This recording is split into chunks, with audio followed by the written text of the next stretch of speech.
My fiancée wanted my kids sent to boarding school so her brother could move in, so I canceled the wedding. I'm a widower, 2 kids. Their mom passed away 3 years ago. For 3 years, it was just us. Then I met Vanessa at a work conference. She was 35, charming, effortlessly put together. She made me laugh for the first time in years. When I told her about the kids, she didn't run. She said she'd always wanted to be a mom. For the first 6 months, she tried. She'd bring cookies to school pickups, suggest fun weekend activities, but I noticed something. The kids were polite, not excited. Mia would thank her stiffly. Ben would smile, but never seek her out. They're just adjusting, Vanessa said one night. It takes time. I believed her. The cracks started small. Vanessa began making comments about the house. This place could use a refresh. Maybe we could make it feel less cluttered. Cluttered meant toys. Cluttered meant my dead wife's paintings still on the walls. Then came her brother. Marcus was 29, unemployed, living with their parents after losing his 3rd job in 2 years. Vanessa mentioned him constantly.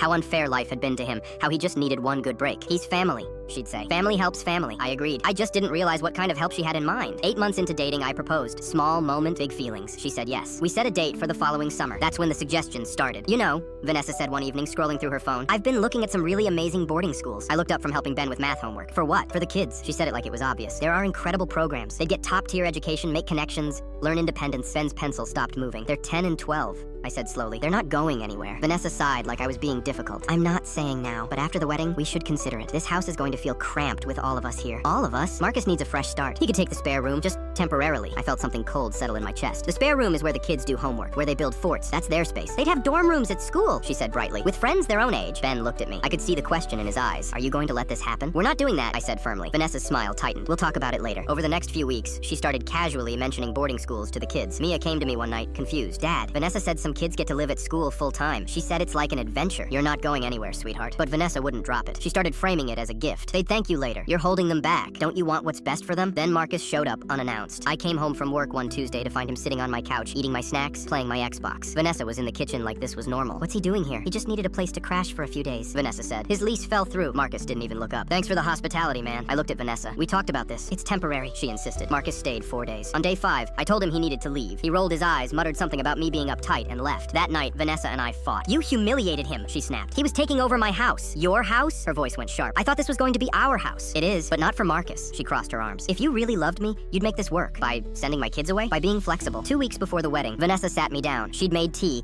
set out cookies. This was a planned conversation. I've been thinking, she began, and I really believe boarding school is the right move. I found this amazing place in Connecticut. They have spots opening in the fall. Vanessa, stop. Just hear me out. No. My voice was flat. I'm not hearing you out. I'm not sending my kids anywhere so Marcus can have a bedroom. Her face hardened. That's not what this is about. Then what is it about? It's about us building a life together. Marcus is part of my life. If you can't accept that, he's 30 years old and can't hold a job. He's family, she shouted. So are my kids. The silence was deafening. Vanessa stood up. I need you to make a choice. Either you commit to this marriage and make room for my family, or we're done. I looked at her for a long time. Then we're done. Her eyes widened. You're choosing them over me? Every single time. I canceled the wedding the next morning.